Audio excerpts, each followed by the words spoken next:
gunman repeatedly shot 30-year-old Eunice Dwumfour as she was sitting in her car last night.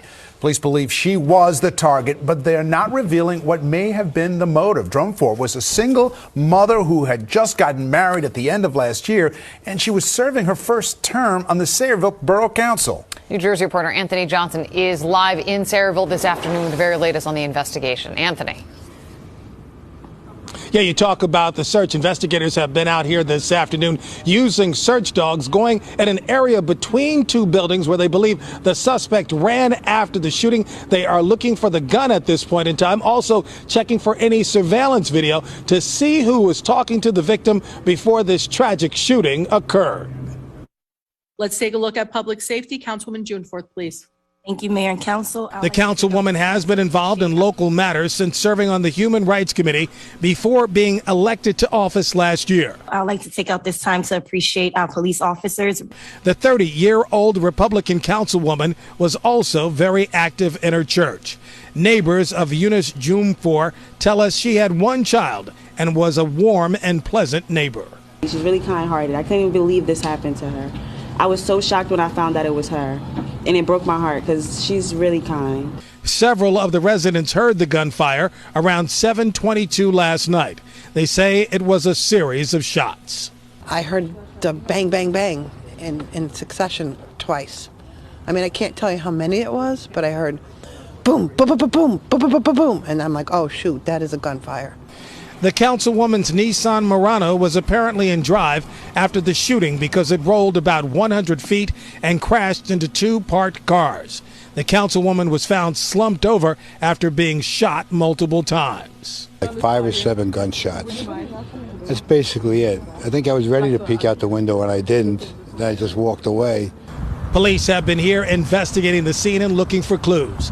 Some residents say following the gunfire, they saw a person wearing a hooded sweatshirt run between two buildings and jump a fence to escape, which leads many to believe that Dwumfour was targeted. The governor was stunned by this incident. It's just a shocking, shocking development. So please keep her memory and her family and the community in Sayreville in your prayers. Yeah, the councilwoman grew up in Newark, New Jersey. Some of her family members still live there in Newark. Reached out, talked to her father very briefly. He said he had no comment at this point in time, but did tell me that the family is from Ghana. Meanwhile, the police search for the gunman continues. Hey, it's your brother Van Silk, not in my house.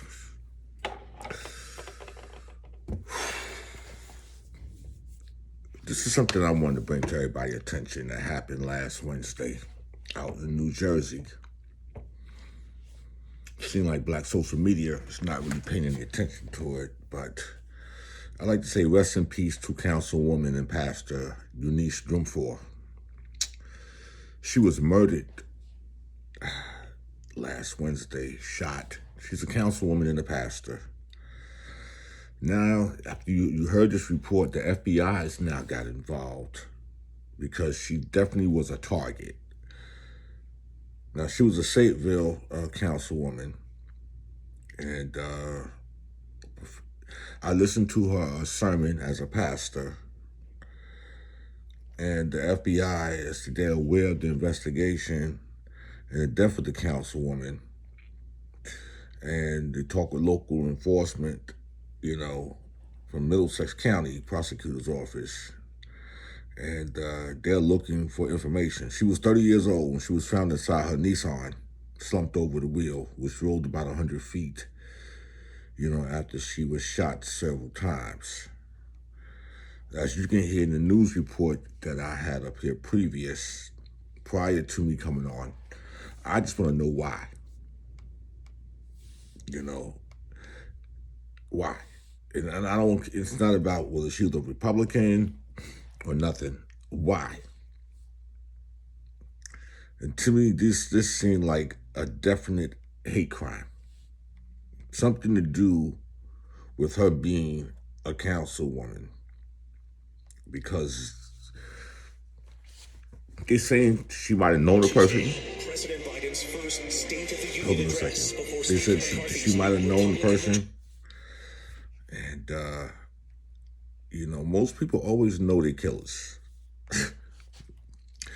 You know, when things like this happen, you know you're comfortable with that person. I'm saying she just got married not too long ago. She does have a child. And 4 gunshots. And I mean, it's not much information. Everybody basically have the same details. You know, Sayreville's in Middlesex County. It's about 45,000 residents. You know, it's sad. And all I can say too, we could refer back to the news report that I posted prior to this, but I'm gonna keep y'all updated on this. And as other important things happen, you know, I don't like the way these shades is looking on me right here. I don't like these. Let me try these.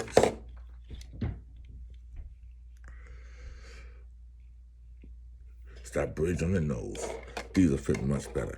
Listen, this is Van Silk, not in my house. Subscribe to my channel on YouTube. Hit the notification button so whenever I make a new post, you get a notification. And as I say, you know, what I do here, I don't do gossip information. I do things that's important to us in life. And like I said, what Chuck D told me, cultural media is greater than social media. And I'm trying to build a culture in the things that I'm doing. I'm coming down with a cold, but please forgive me. But as I say, rest in peace to the Councilwoman Eunice. Some might say her name is Eunice. You know, she's from Ghana, just to let you know. And she was 30 years old, and her life was cut short. Rest in peace, and just your brother Van Silk, not in my house. I'll be back soon with something later on. When I see things that's important, I don't care if it's 2 or 3 o'clock in the morning and I want to put it together and post it, that's what I do. Take it easy and make sure you watch the Grammys tomorrow. It's the 50th anniversary hip hop tribute. They're going to have a great tribute tomorrow on the Grammys. I don't know why I even said this in this piece, but have a great night.